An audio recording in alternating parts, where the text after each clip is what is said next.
Hello and welcome to the Musical Instrument Investigator. Today we're on the website of Gorringe's Auctions based in the UK, and we're going to have a look at their latest auction, which does contain some musical instruments. I think about 60 or so, a few interesting items I think definitely worth covering.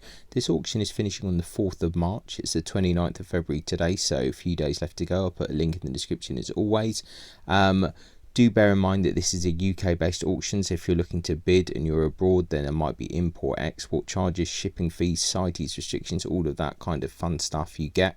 I have to deal with that occasionally myself if I buy something from abroad, and there's always kind of extra charges, so do bear that in mind. Buyer's premium for this auction is 25%, so whatever the final hammer price, you're going to have to pay 25% of that on top. There might be some other charges as well, VAT if you're in the UK, maybe some other bits depending if you're doing online or in the sale room itself. So yeah, once again, this one finishing on the 4th of March. Just like to say, if you do enjoy these videos, please consider subscribing, like, comment, turn on notifications, all of that fun stuff. So yeah, let's see, what do we have? We've got Boozy and Hawkes clarinet here, 100 to 150. I don't think we need to go more deeply into the photos on this one. Cased French clarinet by Noblet, Paris, 80 to 120 on that one here.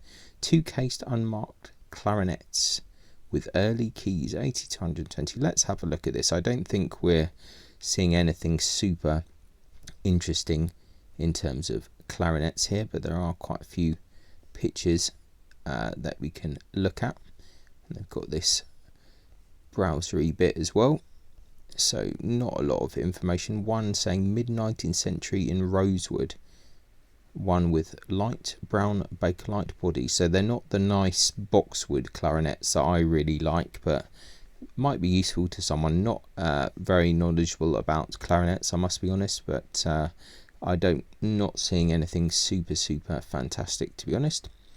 Right, a cased Rampone clarinet, 1850. Was it Ramponet? I'm not sure. This looks a bit more interesting potentially. 60 to 80 on this. Let's have a look. Stamped to all joints in a good fitted leather case. Okay, sure, that's probably interesting to someone. Early 20th century cased Boozy and Hawkes clarinet with plated metal body. Yeah, interesting. Yeah, a lot of people don't know that you actually did for a period get some metal clarinets, which I think didn't really kind of stand the test of time really, but there are some floating about, so yeah, it's quite interesting. Engraved Lucien Bassey, British agents, Hayward and Sons, Blackpool. Yeah, so interesting bit there. 60 to 80. Wonder if anyone still uses metal clarinets, not sure. Anyway, Boozy and Hawkes flute there, nothing too crazy. Cased Selmer flute there. Let's have a look. 60 to 80. Let's see what this is. Closed hole keywork. A few other pictures here. I'm not seeing anything too crazy, to be honest. And the pictures take a little time, but they do upload themselves there.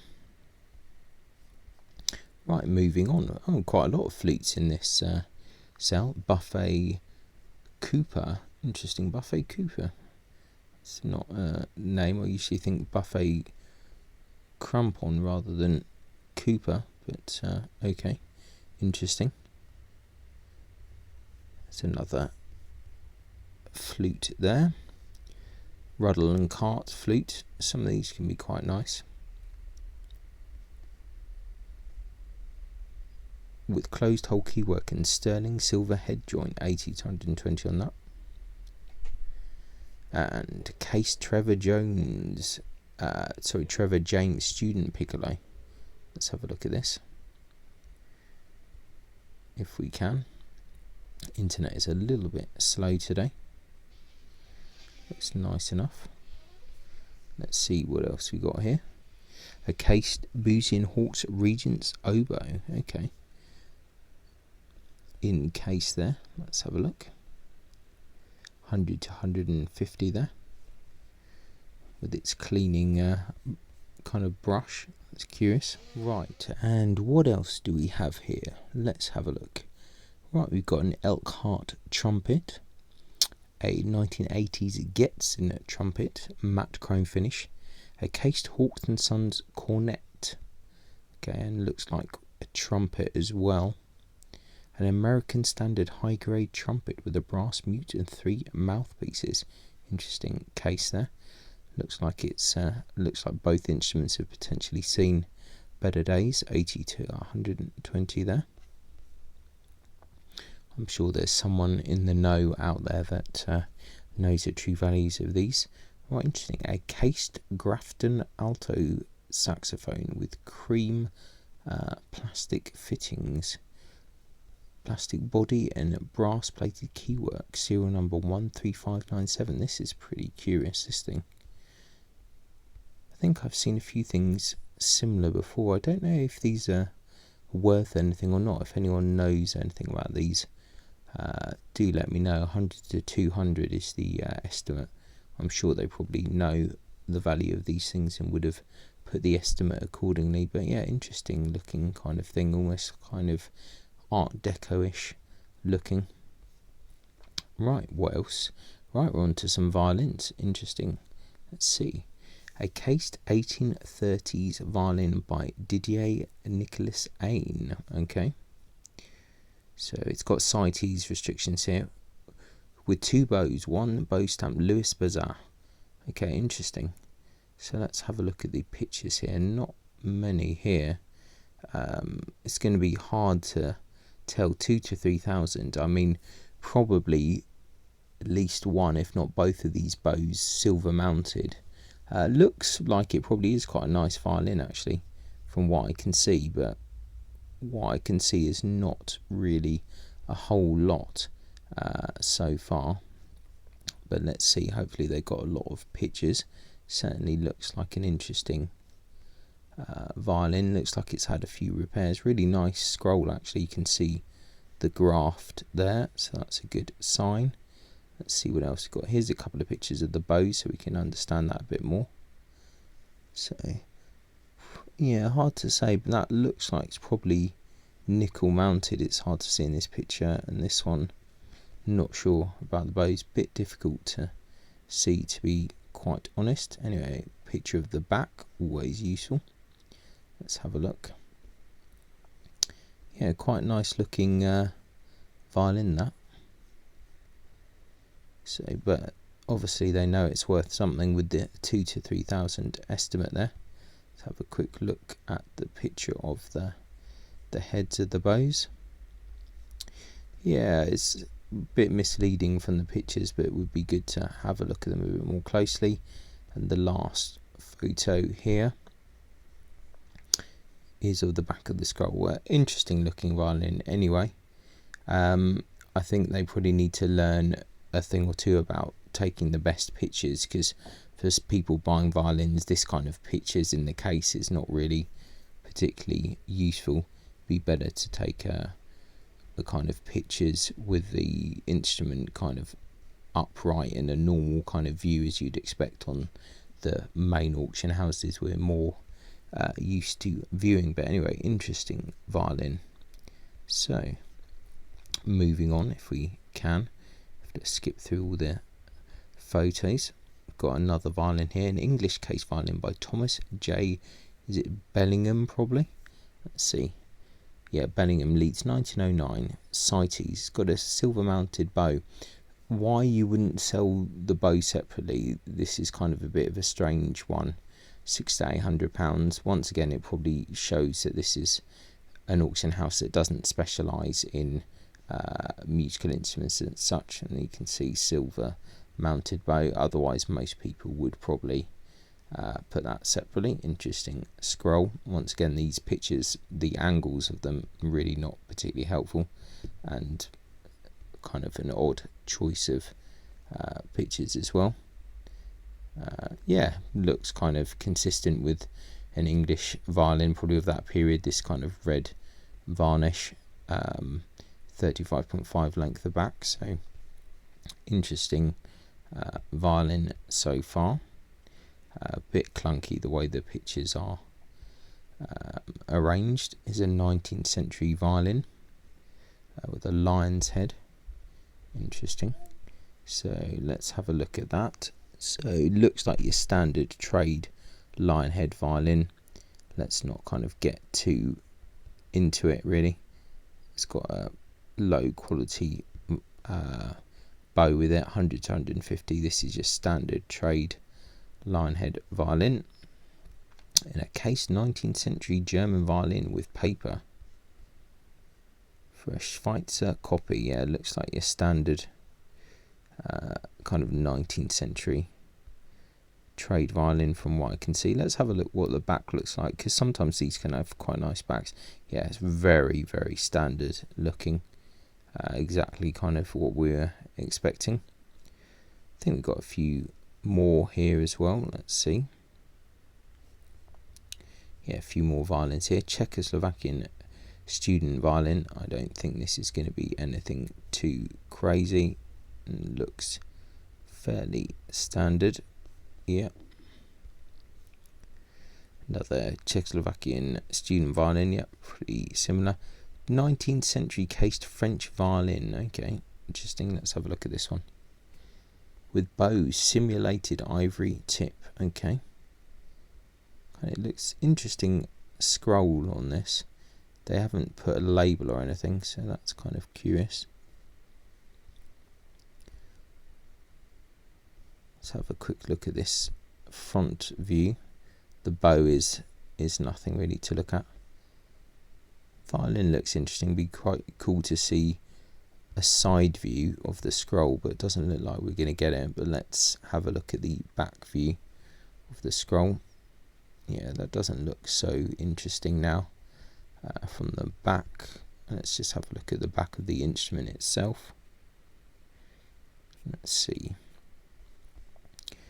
Yeah, I don't think it's anything too crazy there, to be honest. 100 to 150 is probably about right. Case German student violin with probably a Strad label, it seems. Don't think there's anything too much. Let's have a look at the back anyway. Sometimes it can be interesting. Yeah, pretty standard trade instrument there. Okay, another kind of Czech violin here. So pretty standard. Let's have a look at the back. It's got one of these kind of concert violin ones. Actually fairly nice back on that. It's the kind of concert stamp that you have on the back. So another standard trade violin. A case 19th century German violin. It's got a sidetease thing. Label August Hensel. Okay, it's got a couple of bows on it as well. Let's see if we can see the back view here. Oh, it looks like it's got quite nice wood. Okay, bow there.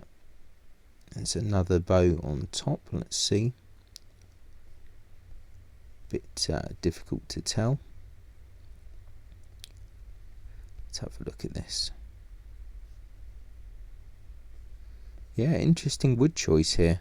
Some of the kind of purfling work and varnish is a bit interesting. Could well be what it claims to be. Certainly interesting. Nice choice of wood. Yeah, okay, that's fairly interesting. Yeah, nice choice of wood for the back for sure. Varnish, not amazing, a little bit funny. 20th century French violin here. And bow, JTL violin, it's saying. Bow looks like it could be quite nice. Bow looks like it could be nicer than the violin.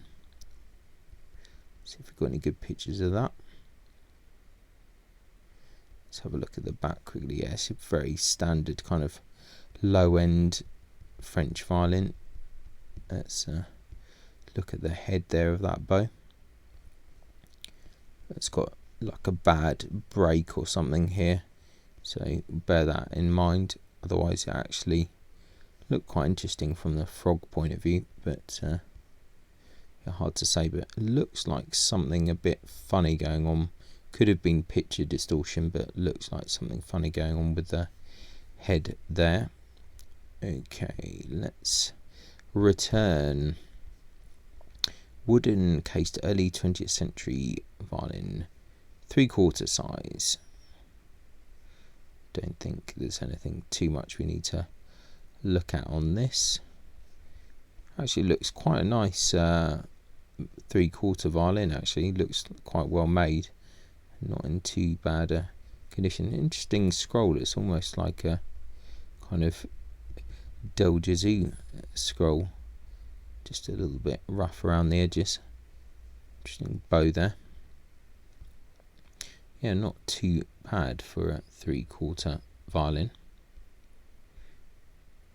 Right, okay. Oh, we've got more violins. Wow, okay, this is going on. It's going to take a bit of time. 2 20th century violins.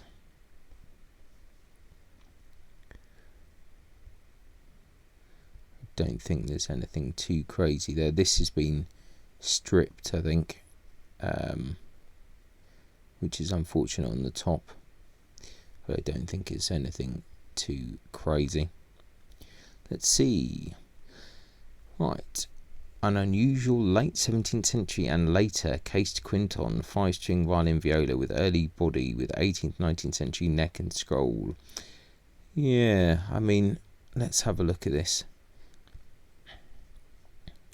It would be interesting if it was parts 17th century. I mean, I guess it's possible, but the French were making things like this a lot later, so I would be a little bit surprised if it was that old.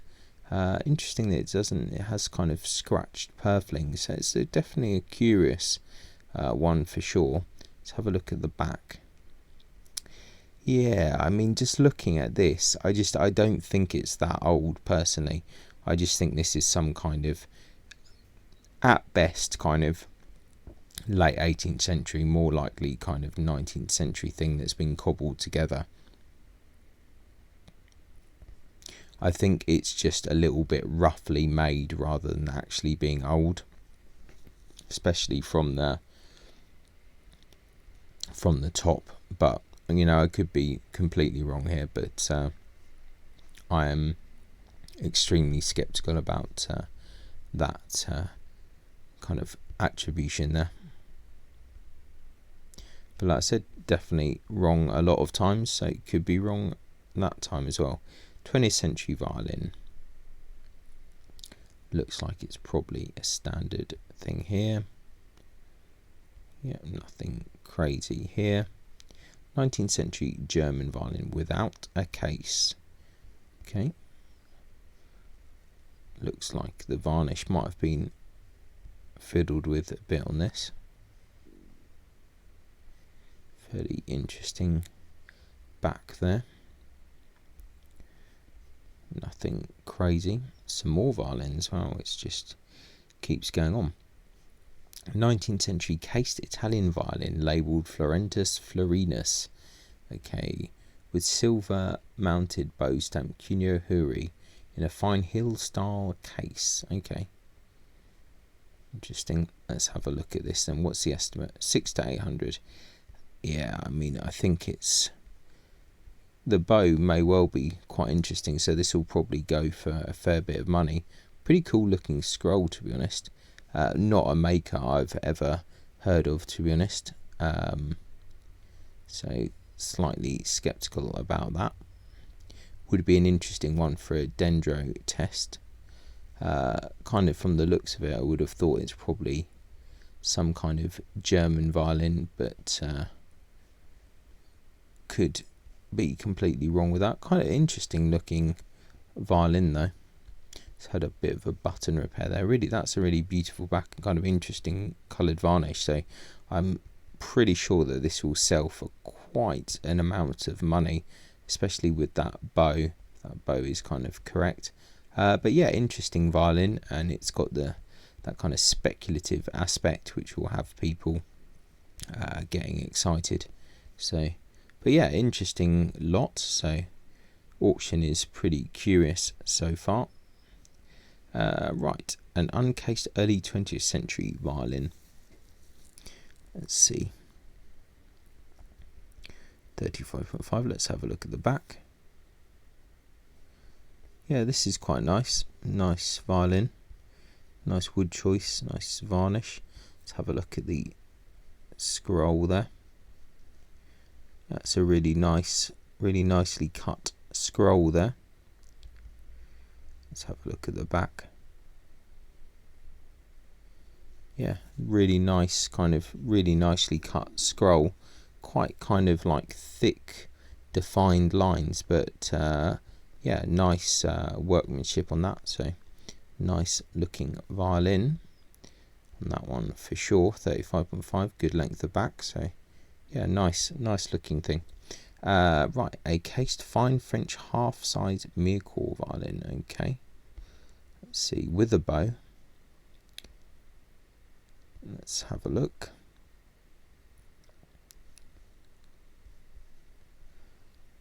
Yeah, it looks pretty decent for a half-size violin, to be fair. Let's see. Yep, definitely above the average. It looks like it has a interesting bow as well. Let's see. Yeah, quite a, well, at least fairly more decent than normal bow. So yeah, okie dokie, interesting. A lot there. Definitely some curious stuff here. An unusual travelling violin, pochette. Okay, let's see. Someone's got an electronic pickup on that. It's been heavily worn. Interesting scroll. The scroll almost looks older than the rest of the instrument there. Yeah, interesting thing. Let's have a look at the back of the scroll.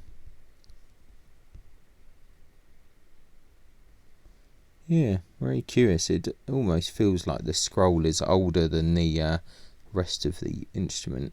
It's looks to me, but yeah, curious thing there. Right, wow, more instruments, and this is going on. A cased 19th century viola. Okay, 39 centimeters. Okay, double case, space for a violin without a bow. Okay, this is interesting. Let's have a look at this. 2 to 300. That is looking like an extremely curious scroll. And an interesting looking viola. Curious that they're saying it's 19th century. Yeah, look at that. What a scroll on that. Really interesting. Very curious viola here.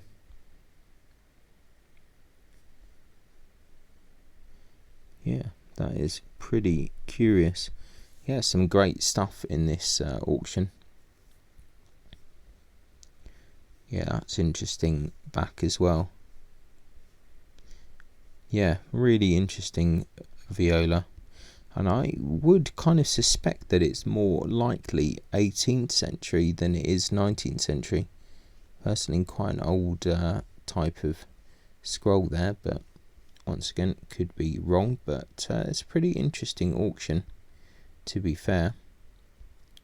Some interesting stuff about. Phono Fiddle by Jedson. Curious things. And an early 20th century cello for restoration. Let's have a look at that. Restored by William J. Acton, Green Street, Forest Gate, London, 1910. Interesting body shape on this. 80 to 120. I mean, that would be a steal for anyone. So I'm sure it will go for way more than that. Let's have a look at the back. It's always quite telling. Yeah, needs a lot of work. I'm not sure if that's a sound post crack in the back, but kind of interesting model there. So fairly nice looking thing. Yeah, I think that's all right. I mean, really fair estimate there. Obviously needs a lot of work. Cellos are a lot of work when they need restoration, but pretty interesting. Cased early 20th century cello with 2 spare bridges. Yeah, looks like an interesting instrument.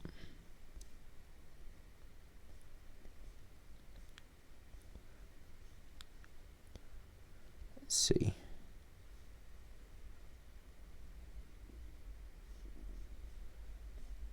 Yeah, quite nice. Nice pegs. Nice, really nice boxwood pegs. Yeah, I think that's quite nice, really. Do wonder if it's a little bit older potentially than 20th century. Maybe not. It's hard to say, but yeah, quite an interesting lot there. So let's carry on. Let's see what else we got. Moving on to the next page.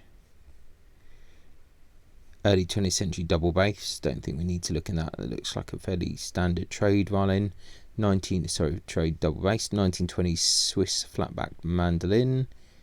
A filed octave mandola. Sapili back. Really good brand here. So, I'm sure that's a pretty decent instrument. Let's have a quick look at the back there. Yeah. Cased English 1930s Windsor banjo there. Slingerland banjo there. Ludwig Kingston banjo. And a cased Army and Navy model Ozark mandolin. Okay. We've got an oud here.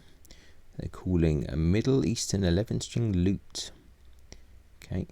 Looks like a fairly low quality one here. Let's have a look at the back, because that'll probably be quite telling.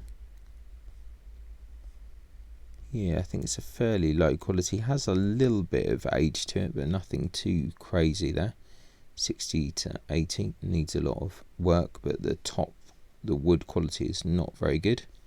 A cased Italian mandolin labelled Domenico Marattia and Fratelli Venaccia Naples bowback mandolin with some packeted spare strings. Let's see. Looks fairly decent. Let's have a look at the bowl. That's also quite telling. On these, 60 to 80 on that. Yeah, nice enough, like nothing too crazy, but looks like a fairly decent instrument. We've got a cased Chinese Guzheng zither here. 100 to 150. Yamaha electric guitar, ERG 121. This is a super low end Yamaha, the entry level one. Double neck Roy Sparks Lotto custom guitar. Okay, interesting. A white painted electric 6-string guitar, Westone electric 6-string guitar, Squire by Fender precision bass, 19th century Continental guitar here, 6-string. Yeah, interesting. It's probably some kind of German violin, I would think. Actually quite nice kind of inlay edge work on that. It's not bad. Let's wonder if there's a picture of the back. 600 to 800 seems a little bit optimistic, to be honest, for this. I don't think that is that great instrument. It would have been nice to have seen the back, but nevertheless pretty curious. Right, here's a nice thing here, actually. An 18th century English guitar with the watch key tuning mechanism. So manufactured by Preston or Hints. Okay, yeah, interesting. Yeah, these are nice, very nice instruments. Looks like that. I wonder if that could almost be tortoise shell up there. Hard to see what's going on there. 800 to 1200 CITES submission on that. That's the back of it. Any more pictures? No, that's it. Let's have a look. Yeah, these are really nice, these English guitars, which are a type of cittern. So yeah, very nice. And these ones, sometimes you get ones with peg It might just be wood actually. I thought it might be tortoiseshell.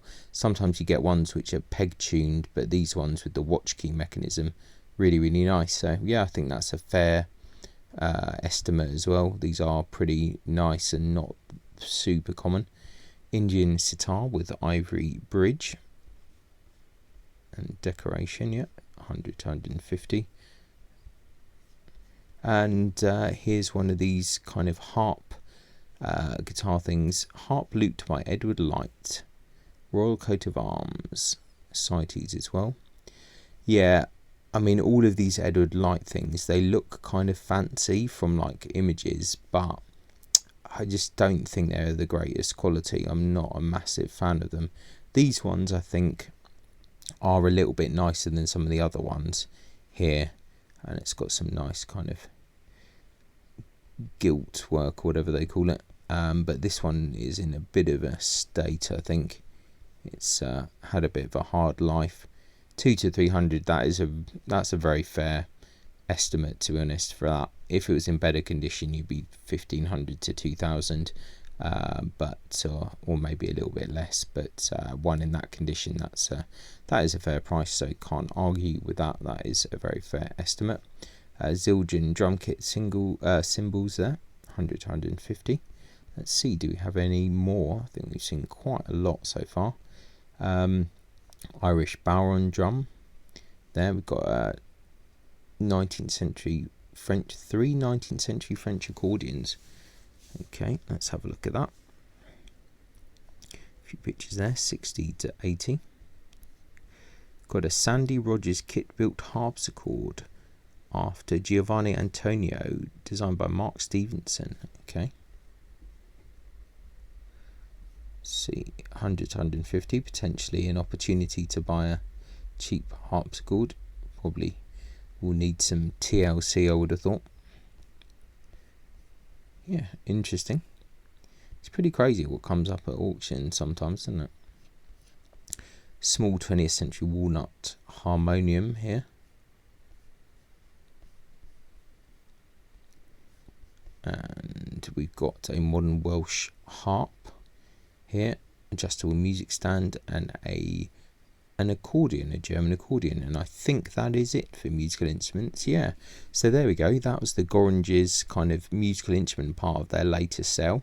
Some pretty cool stuff in there, actually, I have to say, especially if you're kind of interested in kind of bowed stringed stuff, as I am quite a lot. Some pretty good stuff that worth watching out for, I'd say. So yeah, link in the description as always. Thanks a lot for checking out the video, really appreciate it, and I'll catch you next time. Bye.